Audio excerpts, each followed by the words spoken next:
The student heckler who disrupted the Independence Day speech of President Benigno Aquino III in Naga City claims he was slapped with fabricated charges purportedly assaulting a police officer.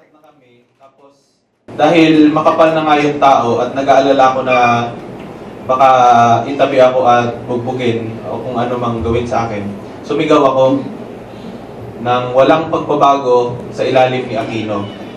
Tapos, sa kalagitnaan ng pagsigaw ko nun, yung dalawang banner na nakuha ng mga pulis ay siyang ginamit na pambusal sa bibig ko. Noong pagsama ko sa kanila, na andito lang sila sa gilid ko, hindi naman ako nagwawala or nagpupumiglas.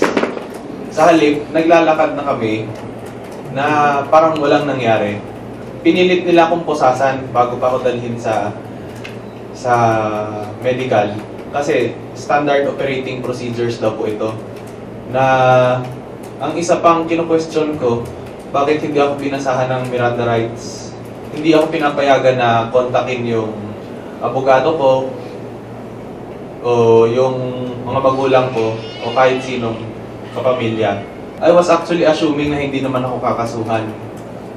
Na yun nga, kasi after nun, I was expecting na uuwi pa nga ako. Ang sabi kasi 12 hours lang ako dapat nakadetain. So dapat 8:30 release na ako. Hindi daw ako pinayagan na lumabas. Na tinuturing natin to na pangigipit sa aking karapatan. After nun, kinaumagahan na po ako na inquest. Sa kabuuan, mga 32 hours akong naka-detect. Questionable po yung pagkakasampa sa akin ng kasong direct assault. Kasi, tulad nga ng naikwento ko kanina, walang resistance.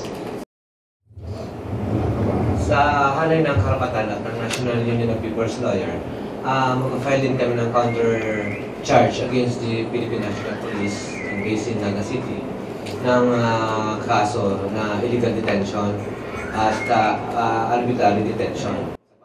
This is Frances Mangosing, Inquirer.net.